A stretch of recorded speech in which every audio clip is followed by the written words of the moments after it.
On Nationwide this evening, meet the man who owns his very own island and is turning it into a cultural centre.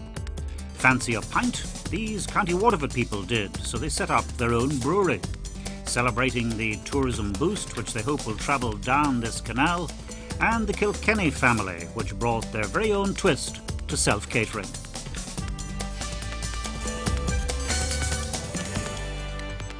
And you're very welcome to another edition of the programme. And this evening we're looking at projects which support and encourage the development of tourism throughout Ireland. We're coming to you from the west, from County Mayo in fact, and we're here to meet a chap who you might say is half Irish, half Egyptian, and he's been working on a project to turn an island which he has bought into a cultural centre.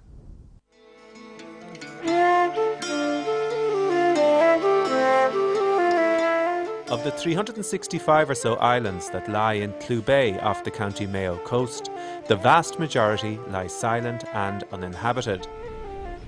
But for one man and his family, a chance visit and a leap of faith saw him become the chief islander, as he calls himself, of Inish Turk Beg. The story is that I was travelling a lot and I was getting on a flight to Tokyo, and Sandra rang me and said there's half an island for sale in Flute Bay, and I said that's brilliant, go and have a look at the details. When I landed in Tokyo, she said actually it's the whole island, and I said, oh, we've got to get it, we've got to buy it, having no idea about anything, you know, how feasible it was or affordable it was or anything else. And so on my 40th birthday we came as a kind of present to me, and as an indulgence we came and had a barbecue or a picnic all day on the island, and we were completely enraptured by it from that day on, really.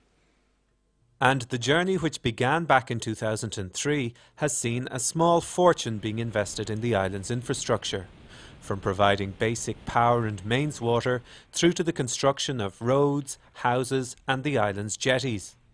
You know, there used to be a village down here by the old pier, and that's a lovely bit of you know, the real living ancient part of the island.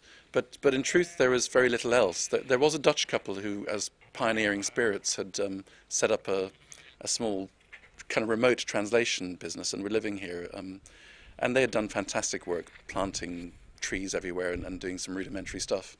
There's a derelict 19th century cottage, and that was about it. And then since then we've put in the infrastructure and the buildings and made it into a viable home and also a viable kind of place of business, if you like. And that business has two aspects. First, the island as a holiday destination. Nadim and his family spend up to 4 months a year living on Inish Turk Beg, but for the remainder of the year the island's full-time staff can cater for those who want to get away from it all. I mean, it's a wonderful way of life, and it's just you are so close to nature out here as well. Looking after all the animals and the vegetables and things like that. It's a different sort of scenario when there are guests here. Obviously we're very busy with them and getting supplies out and getting things organised for the guests, and get people on and off the island, getting staff on and off the island as well. The facilities that there's a lot of indoor activities to do as well, and beautiful swimming pool and all the indoor games rooms as well, which means that there's a lot going on even on a bad day. And with views like these over Flute Bay towards Croagh-Patrick, it's easy to imagine spending days on end here just enjoying the peace and quiet. But this is the west of Ireland, and even the dogs on the street know how quickly things can change around here. You know, it's not all round sunshine. We do get different weathers here, but it's exciting. I mean, even in the middle of winter, in a storm, you know, there can be a force 10 raging out there, and it's an exciting place to be. I love going up onto the top of the island in that kind of weather and just watching the wildness of it all, and it's quite exhilarating. Well, when people aren't here, it's completely different. I mean, when we're here on our own, we're looking after what's here, we're trying to take care of it. There's a lot of maintenance, obviously. We are farming a farm as well, so we're a working farm. We've got horses, and then we've got sheep, cattle, 2 little coonies, which you'll come across. And those coonies are also known here as Bubble and Squeak, who spend their days strutting around the island like a pair of old dames. They are tasty though, so they generally give the kitchen a wide berth. We've purposely brought 2 girls in first. So hopefully with those 2 females we'll breed eventually, but you don't breed from them. They're a year old now, so we've got in a year's time we'll be ready to breed from them. So we'll have to find a boar And then, you don't know. I believe it is quite tasty, but these are here for the duration. Inish Turk Beg means small island of the wild boar. And as somebody who has forged a successful marketing career on a worldwide level, now Nadim Sadek is turning his attention to developing the Inish Turk Beg brand, using lines of indigenous Irish products. These barrels are the barrels that sit on the island as part of our whisky making process. And they're basically third fill barrels. They're kind of knackered old barrels, because we learnt that the older they are, the better they pick up the atmosphere that surrounds us. And we have them here down by the shore, so they pick up all the scents and fragrances and the seaweed and the iodine and stuff. And then when we put our whisky back into them, it filters back out into the whisky and flavours it and becomes part of the island nature of the whisky itself. Whisky and smoked fish are two of the Inish Turk Beg products available in shops, while others are in development. But there's more besides, including a traditional music project which pushes in all kinds of directions.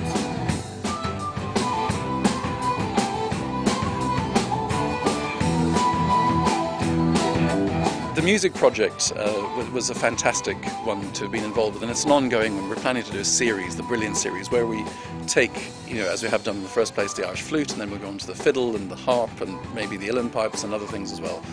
But the real thing that is exciting is to get some fantastic new musicians, in a sense. I mean, Alan Doherty isn't exactly new. He's quite famous. He was the lead musician on Lord of the Rings. But he played a huge part in that Brilliant Irish Flute. And we all have an immense respect for Matt Molloy and what he's done for the Irish Flute. And indeed, that's why we had our first live gig there the other night. But it is very much saying, here's the new generation of fantastic musicians from Ireland. That's a kind of slightly hidden agenda within the whole music project. We're bringing new great Irish players to the fore. Tourism ventures go, Inish Turk Beg sparkles with creativity and imagination. The investment made here means that the stakes are high. But as an inventive, evolving brand, you get the feeling that for this ancient island, a new chapter is just beginning.